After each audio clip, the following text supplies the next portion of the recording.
نحمدہ ونصلی ونسلم علی رسولہ الکریم اما بعد۔ مفتی تقی عثمانی مدد ذلہ کے دادا کا بتایا ہوا وظیفہ۔ مفتی تقی عثمانی مدد ذلہ کے دادا استاد وہ فرمایا کرتے تھے کہ حفاظت کا ایک عمل ایسا ہے کہ کچھ خاص لوگوں کو ہی بتایا کرتا ہوں، لیکن اب چونکہ عمر کا آخری حصہ ہے اس لیے دل چاہتا ہے کہ ہر مسلمان تک یہ پہنچ جائے۔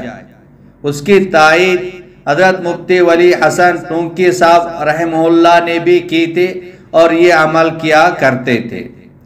وہ عمل یہ ہے: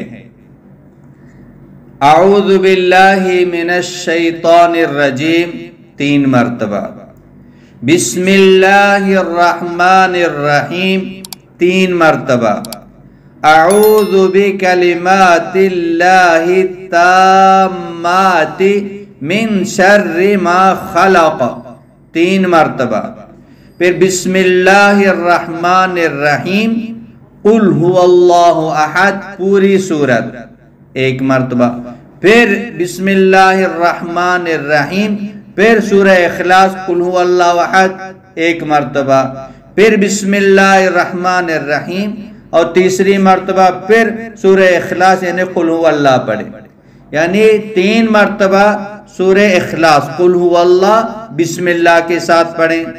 اس کے بعد پھر سورہ قل اعوذ برب الفلق، سورہ فلق یعنی قل اعوذ برب الفلق یہ سورت بسم اللہ کے ساتھ یہ بھی 3 مرتبہ پڑھیں۔ اس کے بعد سورہ ناس یعنی قل اعوذ برب الناس یہ سورت بسم اللہ کے ساتھ یہ بھی 3 مرتبہ، بسم اللہ کے ساتھ سورہ اخلاص 3 مرتبہ، بسم اللہ کے ساتھ سورہ فلق 3 مرتبہ، بسم اللہ کے ساتھ سورہ ناس یہ بھی 3 مرتبہ۔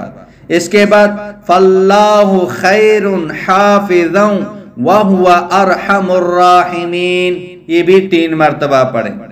اس کے بعد وَأَنَّ اللَّهَ قَدْ أَحَاطَ بِكُلِّ شَيْءٍ عِلْمًا یہ بھی 3 مرتبہ۔ اس کے بعد آخر میں کوئی بھی درود شریف 3 مرتبہ پڑھ لیں۔ اس کے بعد پورے جسم پر دم کر لیں، اپنے اہل و عیال بچوں کا بھی حصار کر لیں یعنی انگلی سے احاطہ کر لیں۔ فجر کی نماز کے بعد اور مغرب کی نماز کے بعد انشاءاللہ تعالی بے شمار فوائد و برکات کھلی آنکھوں سے نظر آئیں گی اور شیطانی قوتوں اور بد اثرات سے حفاظت ہوگی، جنات سے، سحر سے، جادو سے، بری نظر سے، حاسدین کی حسد سے اللہ پاک حفاظت فرمائیں گے۔ بہت ہی مجرب ہے، بہت ہی قیمتی ہے اور بہت ہی آسان ہے۔ یہ دعا کر کے اپنے آپ کو دم کریں گے کوئی پریشانی نہیں ہوگی، نہ ملاؤں کے پاس جانے کی ضرورت ہوگی، نہ پیروں کے پاس جانے کی ضرورت ہوگی، اللہ پاک حفاظت فرمائیں گے۔ بہت ہی مجرب ہے، خود بھی اس پر عمل کریں اور دوسروں کو بھی یہ دوسروں تک بھی پہنچائیں اور اس کا خوب اہتمام کریں۔ انشاءاللہ تعالی کھلی آنکھوں سے ان کی فوائد یہ نظر آ جائیں گی اور دوسروں تک ان کو ضرور پہنچائیں۔ وآخر دعوانا ان الحمدللہ رب العالمین۔ مولانا عبدالحکیم اسحاق کے بیانات کے لیے حکیم اسحاق آفیشل کو سبسکرائب کریں۔ مولانا عبدالحکیم اسحاق۔